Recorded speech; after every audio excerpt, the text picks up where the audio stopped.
"You pathetic old man! Get out of my way!" The roar echoed through the small-town gas station, spitting venom and entitlement. An 85-year-old figure, slight and stooped with age, wearing a faded cap and a threadbare jacket against the crisp morning air, flinched back but didn't move fast enough. A thick-set man in worn leather, smelling of stale smoke and aggression, shoved him hard. The old man stumbled, his cane clattering against the concrete. "Deaf or just slow?" The biker sneered, his friends chuckling behind him. The veteran, for that is what he was, simply lowered his gaze, retrieved his cane with trembling hands, and moved slowly towards the station door, the jeers following him. This is a story about respect, about judgment, and about the quiet strength of those who served. If you believe every veteran deserves honor, type respect in the comments below. His name was Arthur, though most folks around here just called him the old-timer, or sometimes, less kindly, Slow Art. He lived alone in a small, neat house on the edge of town, his wife long gone, his kids grown and scattered across the country. He kept to himself, his days marked by routine. A quiet breakfast, tending his small garden in the summer, walks to the corner store or the gas station for coffee and the newspaper. He moved with the deliberate slowness that 85 years of living, and more than a few hard knocks, impose. His hands, gnarled with arthritis, still held a steady grip on his cane, a necessary companion now.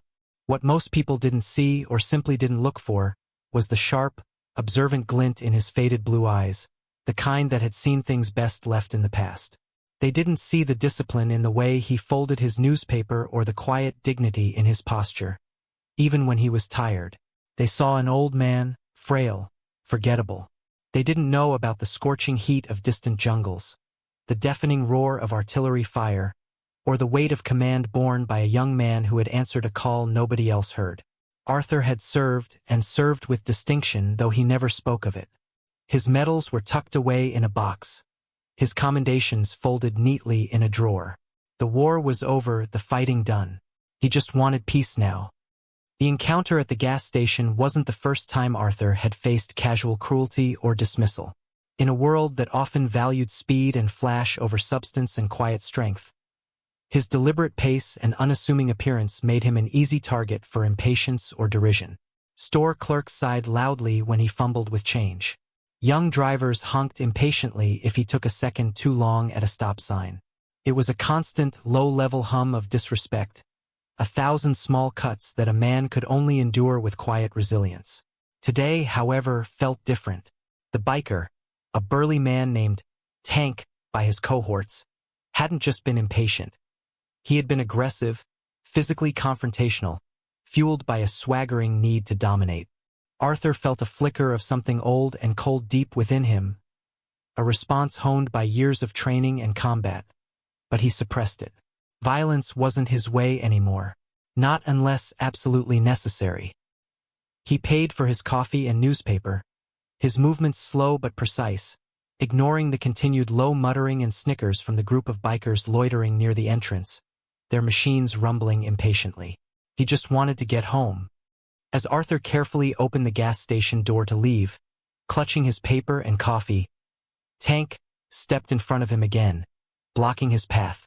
His friends gathered closer, forming a semicircle, their leather jackets and intimidating size making the small entrance feel claustrophobic. "Hey, old man," Tank growled, a cruel smile playing on his lips. "Didn't your mommy teach you manners? When someone shoves you, you move faster." Arthur looked up, meeting the younger man's eyes for just a second. There was no fear in his gaze, only a weary resignation that seemed to infuriate Tank further. "I apologize if I was slow," Arthur said softly, his voice raspy with age but steady. "I'm just trying to get home." This humble response seemed to be the worst thing he could have said. Tank's face contorted with rage. "Apologize? You think an apology cuts it?" He leaned in, his voice low and menacing. "Maybe you need a little push to remember your place," before Arthur could react. Before the gas station attendant inside could even fully register what was happening, Tank's fist shot out, connected with Arthur's jaw with a sickening thud. The old man cried out, stumbling back, dropping his coffee and newspaper. The scalding liquid splashed onto the concrete, the headlines blurring. He hit the ground heavily, his cane skittering away. Pain exploded in Arthur's head, hot and sharp. He tasted blood and felt the gritty concrete scrape his cheek. The world swam for a moment. He heard the harsh laughter of the bikers, the sickening sound of their victory. Tank stood over him, sneering. "Stay down, old man. Learn some respect." They turned then, sauntering towards their motorcycles, their loud engines roaring to life, drowning out the gas station attendant who was now yelling from the doorway, threatening to call the police. Arthur pushed himself up slowly, his body aching, his jaw throbbing. He found his cane and pulled himself to his feet, swaying slightly. He looked at the spilled coffee, the ruined newspaper. A wave of profound sadness washed over him, deeper than the physical pain. Not just for the cheap coffee and news he wouldn't read, but for the casual brutality of it all, the utter lack of human decency. He didn't try to stop them. He just watched as they roared away, leaving him alone on the stained concrete. The attendant rushed out, asking if he was okay, offering to call an ambulance. Arthur waved him off. "I'm fine," he mumbled, though he wasn't. Not really. The blow had shaken him more than he let on. But it was the disrespect, the sheer contempt that truly cut deep. He leaned heavily on his cane, looking down the road the bikers had taken. He wished, just for a moment, that things were different, that he wasn't just slow art to the world. He began the slow, painful walk home. Each step sent a jolt through his aching body. The town seemed different now, the familiar streets sharper, colder. He reached his small house and let himself in, the silence inside amplifying his solitude. He looked at his reflection in the hallway mirror, a bruised face, a bewildered expression, a man who felt invisible, easily discarded. A memory surfaced, unbidden. A younger Arthur, standing tall, sharp in his uniform, receiving a commendation. The weight of the medal, the firm handshake of a superior officer, the quiet pride. He shook his head, pushing the memory away. That was another life. He went into the kitchen, carefully cleaned his cut lip, and sat down heavily at his worn table. The incident replayed in his mind, the sneer on Tank's face, the casual cruelty. He felt a pang of something he hadn't felt in a long time, a deep, simmering injustice. Just then, the phone rang. It was his son, Mark. Mark was a busy man, high up in the military, rarely had time for long calls. Arthur almost didn't pick up, not wanting Mark to hear the tremor in his voice or notice something was wrong. But he did. "Hey, Dad." Mark's voice was strong, confident. "Just checking in. Everything okay?" Arthur hesitated. Should he tell him? Lay this burden on his busy son? He usually just brushed off the small indignities. But the punch felt different. Felt like a line had been crossed. "Ah, Mark," Arthur began, his voice a little shaky despite himself. Something happened." He recounted the incident at the gas station, downplaying the pain, focusing on the disrespect and the unprovoked nature of the attack. Mark listened silently, his initial cheerfulness replaced by a tense quiet. Arthur could hear the shift in his son's breathing. When he finished, there was a pause. A long, heavy pause. "Dad." Mark's voice was low now, hard, completely devoid of its usual warmth. "Did you get a plate number?" A description. Arthur provided what little he could remember, the name Tank mentioned by one of the friends, the general look of the bikes, the location. "Okay, Dad," Mark said finally, his voice tight with controlled fury. "Stay put. Don't worry about a thing. I'm handling this." He hung up without another word. Arthur sat by the phone, feeling a mix of apprehension and a strange, unfamiliar sense of validation. Mark handling it? What could he do from wherever he was? Arthur just hoped his son wouldn't do anything foolish. Less than 15 minutes later, the quiet of Arthur's street was shattered by the low rumble of powerful engines. Not the high-pitched roar of motorcycles, but the deep, authoritative sound of military vehicles. Arthur, watching from his porch, saw at first a large, dark green SUV, boxy and imposing, followed by another, and another, and another. They weren't civilian vehicles. They were clearly military, some with official markings he recognized from long ago. His heart pounded. What was happening? The lead vehicle pulled up directly in front of his house. The door opened, and out stepped his son, Mark. But this wasn't the civilian Mark he sometimes saw. This was Colonel Mark Arthur, in full uniform, crisp and unyielding, his face set in grim determination. Behind him, from the dozens of SUVs that were now lining the street, spilling out onto the main road, stepped men and women in various military uniforms, some Army, some Marines, looking sharp, focused, and radiating an aura of quiet authority. The sheer number of vehicles and personnel was staggering in this small, sleepy town. Neighbors peeked through curtains, jaws dropping. Passers-by stopped and stared. Colonel Arthur walked swiftly up the path to the porch where his father stood, still leaning heavily on his cane, bewildered. He didn't salute, that would be inappropriate here, but his posture, his expression, conveyed a deep, unwavering respect that Arthur hadn't seen directed at himself in years. "Dad," Mark said, his voice softer now that he was face to face, but still carrying the weight of command. "Are you all right? They hurt you?" He gently examined the bruise forming on Arthur's jaw. Arthur nodded, still trying to process the spectacle unfolding on his street. "Mark, what is all this?" He gestured weakly towards the street, now filled with official vehicles and stoic military personnel. Colonel Arthur turned, looking back at the assembled force. His face hardened again. "This, Dad," he said, his voice carrying just enough to be heard by the nearest officers, "is protocol. An attack on a decorated soldier is an attack on the uniform, past or present." And attacking this soldier, he turned back to his father, his eyes filled with fierce pride and protectiveness. "Attacking you, Dad, is something we don't stand for." He then turned fully to the senior officers who had approached the porch. "Lieutenant Colonel," he addressed a stern-faced Marine officer. "Major," he nodded to an Army officer. "This is my father, Captain Arthur." Captain Arthur. The name hung in the air, alien and yet profoundly familiar.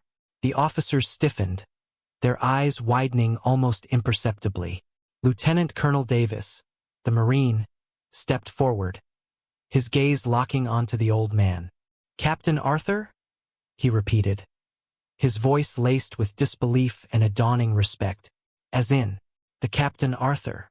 Colonel Arthur nodded, a grim satisfaction in his eyes. "Yes, Lieutenant Colonel, the Captain Arthur. Company Commander, Charlie Company, 1st Battalion, 9th Marines. Led from the front in Operation Vanguard 68. Took Hill 881 South after 3 previous companies were cut to pieces. Twice wounded, Silver Star, 2 Bronze Stars with V, Purple Heart, Presidential Unit Citation." He listed the honors, each one landing like a hammer blow, painting a picture starkly at odds with the frail man on the porch. Arthur listened, a faint blush rising on his cheeks, wishing his son would stop. This wasn't him anymore. But Mark wasn't just informing them. He was explaining why this level of response was justified. "My father," Colonel Arthur continued, his voice ringing with authority and emotion, "is one of the finest officers this country has ever produced. He saved lives, completed impossible missions, and carried the scars, seen and unseen, for decades without complaint. For some thug to lay a hand on him, to disrespect him," his voice trailed off, the implication clear. This was a profound offense. Lieutenant Colonel Davis snapped to attention, his previous professional demeanor now overlaid with deep reverence. "Sir," he said, addressing Arthur directly, his voice carrying the weight of a man speaking to a legend. "It is an honor. We didn't know you were here." He looked utterly stunned, as did the other officers. Colonel Arthur then briefed them, his voice low and precise, detailing the assault, the description of the attacker, the location. "This individual and his group attacked a United States Marine captain," Colonel Arthur stated, his voice hard. "Unprovoked physical assault on a highly decorated combat veteran. That constitutes battery, assault, And given the circumstances and potential motive of targeting an elderly individual, potentially other charges. This isn't just a street crime.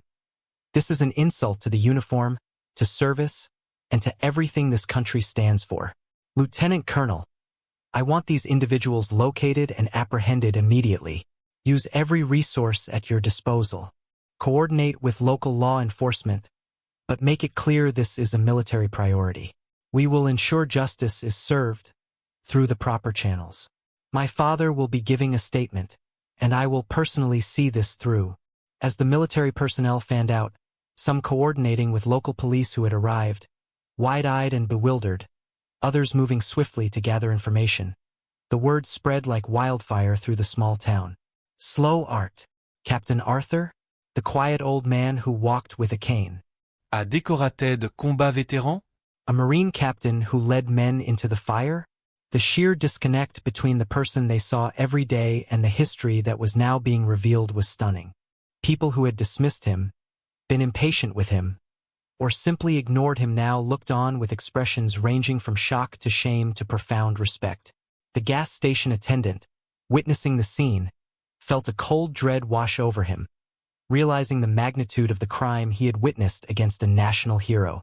The local police, initially thinking they were responding to a simple assault call, were now operating under the clear direction, albeit respectful, of high-ranking military officers. This wasn't just a local matter anymore. It had escalated into something far bigger. Within the hour, thanks to the descriptions and the sheer resources brought to bear, the bikers were located at a bar on the edge of town. The arrival was swift and decisive. It wasn't a SWAT team. It was something far more impactful. A formation of military police and other personnel, their uniforms crisp, their movements coordinated, descended on the bar. They didn't need to draw weapons. Their presence, the cold efficiency, the sheer authority they radiated, was enough. Tank and his friends, loud and swaggering just moments before, suddenly found themselves surrounded by silent, unyielding professionals. Arthur, Tank, a Marine officer stated, his voice calm but leaving no room for argument. You are being detained in connection with the assault on Captain Arthur. Cooperate, and things will go smoother. Tank, stripped of his bravado by the sudden, overwhelming show of force, looked utterly terrified. He glanced at his friends, whose faces were ashen. This wasn't a bar brawl or a street fight. This was serious. This was the military. They were taken into custody without resistance, their motorcycles left behind, now looking pathetically small and insignificant. Back at Arthur's house, the street was still lined with military vehicles, though the activity was less frantic now. Lieutenant Colonel Davis and Major Thompson remained, speaking quietly with Colonel Arthur. They looked towards the porch, where Arthur sat in a chair his son had brought out, a blanket draped over his shoulders despite the mild air. He looked tired, the adrenaline wearing off, but the look in his eyes was different. It wasn't resignation anymore. It was peace, a vindicated peace. A police detective was taking his statement, his voice hushed, respectful. He kept glancing at the military brass nearby. Colonel Arthur approached his father after the detective finished. He knelt beside the chair, his uniform rustling. They have them, Dad, he said quietly. They'll be charged appropriately. We're ensuring everything is done by the book. Arthur nodded slowly. He reached out and placed a hand on his son's shoulder. Thank you, Mark, he whispered, his voice thick with emotion. You didn't have to. All this. Mark covered his father's hand with his own. Yes, I did, Dad, he said firmly. They disrespected you. They hurt you. And they disrespected every single person who ever wore that uniform. That can't stand.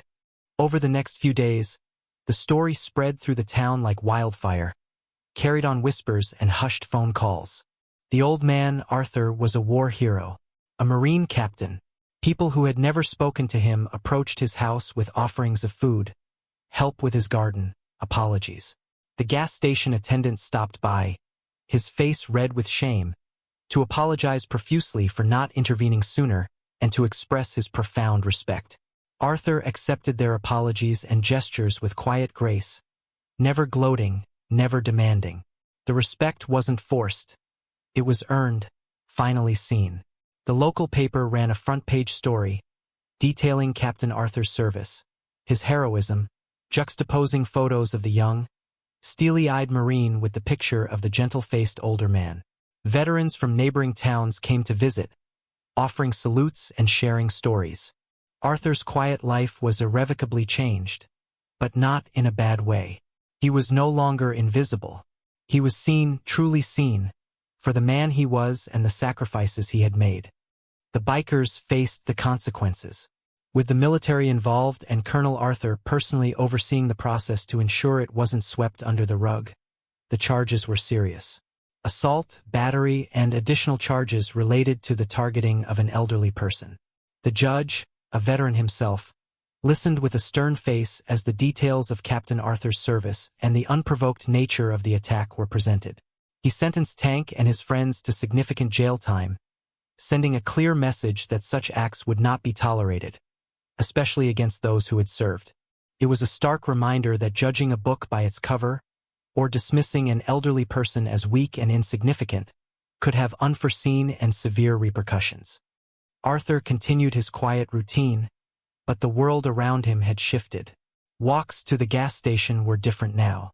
People greeted him by name, held doors for him, offered to carry his groceries. There were no more impatient honks or dismissive sighs. There was only respect, quiet and genuine. He often sat on his porch in the evenings, watching the sunset, the memories of the jungle distant but the feeling of vindication warm in his chest. His son visited more often, not just as Colonel Arthur, but as Mark, sitting and talking, sharing a quiet bond forged in shared values and a deep mutual respect that transcended rank or age. The incident had been painful, humiliating, but it had also brought about a profound change, peeling back the layers of invisibility to reveal the hero hidden beneath. It was a lesson for the town, and perhaps for everyone who ever thoughtlessly dismissed an older person. The quiet ones often carry the heaviest burdens and possess the deepest wells of strength and honor. The true measure of a person is not found in their outward appearance or the speed of their step, but in the depth of their character and the history etched in their soul. And for Captain Arthur, that history was one of courage, sacrifice, and enduring honor. This story is a powerful reminder that we should never judge others based on appearance. The man you dismiss today might be the hero who defended your freedom yesterday. Respect is not earned by status or strength, but given freely, acknowledging the inherent dignity in every person, especially those who have given so much. The image of those military vehicles lining the street, all for one quiet old man, is a testament to the brotherhood of service and the unwavering commitment to protecting their own. It's a story about the enduring power of honor and the quiet strength that resides in unexpected places. If the story touched you and reminded you to look past the surface, hit the like button and share it with someone who needs to hear it. And for more stories about hidden heroes, vindication, and the importance of respect, subscribe to my channel.